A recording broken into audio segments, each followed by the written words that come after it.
સુરતનો 25 એપ્રિલનો બનાવ જે હાલ સમાચારોમાં છવાયેલો છે કે એક શિક્ષિકા તેના વિદ્યાર્થીને લઈને ફરાર થઈ ગઈ હતી તે હવે પકડાઈ ગઈ છે।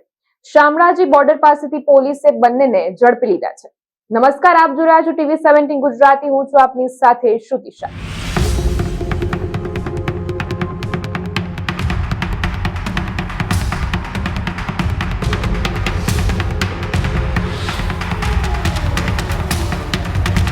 સુરતમાંથી 25 એપ્રિલે ભાગી ગયેલા 23 વર્ષની શિક્ષિકા અને 11 વર્ષના વિદ્યાર્થી શામળાજી બોર્ડર પાસેથી ઝડપાઈ ગયા છે અને હાલ પૂણા પોલીસ તેમને લઈને સુરત માટે રવાના પણ થઈ છે। શિક્ષિકા અને વિદ્યાર્થી કંટાળ્યા હોવાથી ફરવાનો પ્લાન બનાવ્યો હતો, તેથી તેઓ બંને જણા પરિવારને જાણ કર્યા વગર ફરવા નીકળી ગયા હતા।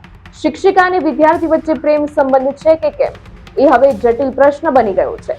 પૂણા પોલીસ બંનેની હાલ પૂછપરછ કરી રહી છે। એક જ સોસાયટીમાં રહેતા શિક્ષક અને વિદ્યાર્થી ગુમ થયા હતા, જેના કારણે પરિવારજનો પોલીસ સ્ટેશનમાં ફરિયાદ નોંધાવવા ગયા હતા। પોલીસે સોસાયટીના સીસીટીવી ચેક કરતા શિક્ષિકા અને વિદ્યાર્થી સાથે બહાર જતા હોવાનું જોવા મળ્યું હતું। તેના આધારે પોલીસે તપાસ હાથ ધરી હતી અને પોલીસે જણાવ્યું કે વિદ્યાર્થીના પિતાની ફરિયાદના આધારે અમે તપાસ કરી રહ્યા છીએ અને રેલવે સ્ટેશન અને બસ સ્ટેશન પર તપાસ કરવામાં આવી હતી। પોલીસે શિક્ષિકાનો નંબર ટ્રેસ કરીને તેમના સુધી પહોંચવામાં સફળતા મળી હતી। સુરત શહેરના પૂણા પોલીસ સ્ટેશન વિસ્તારમાં એક ઘટના બની હતી કે જેમાં એક બેન માનસીબેન કરીને છે, એમને ત્યાં એક સ્ટુડન્ટ તરીકે એક છોકરો આવતો હતો, એમની સાથે એ નીકળી ગયા હતા। આ જે માનસી છે એ 25 તારીખે પૂણા પોલીસ સ્ટેશન વિસ્તારમાં નીકળી ગયા હતા। ત્યારબાદ પોલીસે તપાસ શરૂ કરી હતી।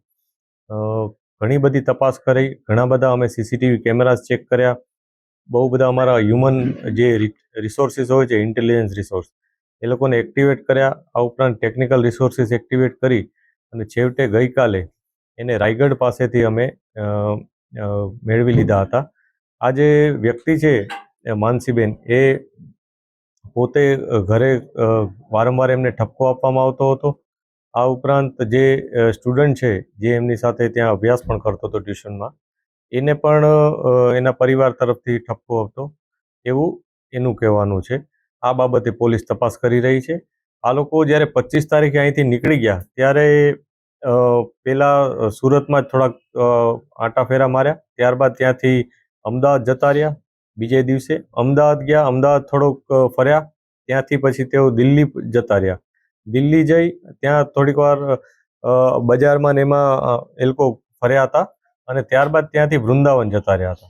વૃંદાવનથી પાછા એ લોકો જયપુર ગયા। જયપુરમાં રહેવાની માટે ખૂબ શોધખોળ કરી, થોડુંક ફર્યા, પરંતુ જયપુરમાં કોઈ એમને સ્ટેબિલિટી ન મળી, એટલે એ લોકો બીજો કોઈ વિસ્તાર પસંદ કરવા આ ગુજરાત તરફ આવતા હતા। આ બાબતને જ્યારે ઇન્ફોર્મેશન પોલીસને મળી તો પોલીસની ટીમ તરત જ અહીંથી નીકળી ગઈ હતી અને તત્કાલ આ લોકોને રસ્તામાં જ આંતરી અને એમને પકડી પાડ્યા હતા। પકડી અને જે બેસિક પૂછપરછ અમે કરી છે, જે માહિતી અત્યારે પોલીસ પાસે છે, એમાં એવું છે કે બંનેને ઘરેથી કંઈ ને કંઈ ઠપકો હતો, એ પ્રકારનું એ લોકોએ નિવેદન આપેલ છે। આ બધી વસ્તુ અમે તપાસ કરી રહ્યા છીએ કે ઘરેથી એમને કોઈ પ્રોબ્લેમ હતો કે બીજું કોઈ કારણ હતું। આ બધી બાબતની તપાસ અત્યારે ચાલી રહેલ છે। 23 વર્ષની શિક્ષિકા અને 11 વર્ષનો વિદ્યાર્થી ભાગી ગયા હતા, તે હવે ઝડપાઈ ગયા છે, ત્યારે પોલીસ હાલ સમગ્ર મામલાને લઈને વધુ તપાસ હાથ ધરી રહી છે। તો આવા જ સમાચારો માટે જોડાયેલા રહો TV17 ગુજરાતી સાથે। નમસ્કાર।